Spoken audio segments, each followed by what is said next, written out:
ఆ తర్వాత కింద భాగం పదభేదాలు ఏంటో ఒకరికి పరిశీలిద్దాం. మనం పదము లేక మాట అనే మాటను ముఖ్యంగా 2 అర్థాల్లో వాడతాం. మనం చాలాసార్లు చెప్పుకున్నా కొన్ని విపులంగా చెప్పుకుంటున్నామంతే.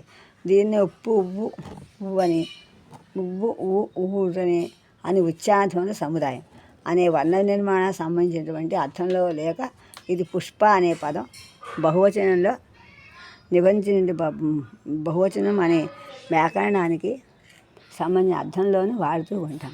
వర్ణనిర్మాణ రీత్యా ఒక పదమైనది వ్యాకరణ రీత్యా 2 కానీ అంతగానే ఎక్కువ పదాలు కానీ అవ్వచ్చు. పు కొంచెం పాదరక్ష, చెప్పు పు పాదరక్ష ఒక క్రియ, తేలు ఒక విసిగేయటం క్రియ. లిపికి ఉచ్చారణకి అంతగా ప్రాప్తి లేనటువంటి ఇంగ్లీష్ వంటి భాషల్లో లిపిలో ఒకే పరమైనది ఉచ్చారణలో 2 కన్నా పదాలు కావచ్చు, లేక లిపిలో వేరుగా ఉన్నవి ఉచ్చారణ 2 చిన్న పదాలు కావచ్చు.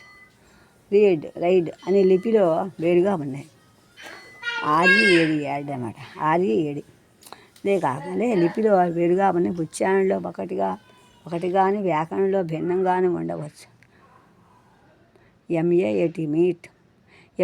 మీట్ కాబట్టి ఇటువంటి భాషలో లిఖిత పదానికి ఉచ్చారిత పదానికి కూడా భేదం గుర్తించాలి.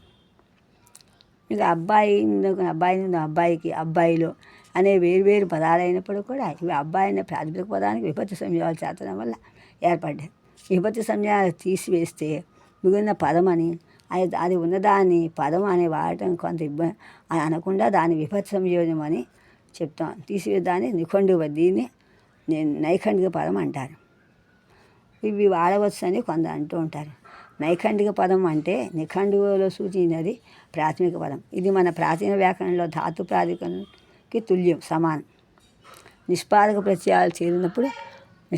ప్రత్యయాలు చేరితే ప్రాథమిక పదం కన్నా అర్థంలోని వ్యాకరణ ప్రవృత్తిలోని కూడా భిన్నమైన మనకు ప్రాతిపదికం ఏర్పడుతుంది.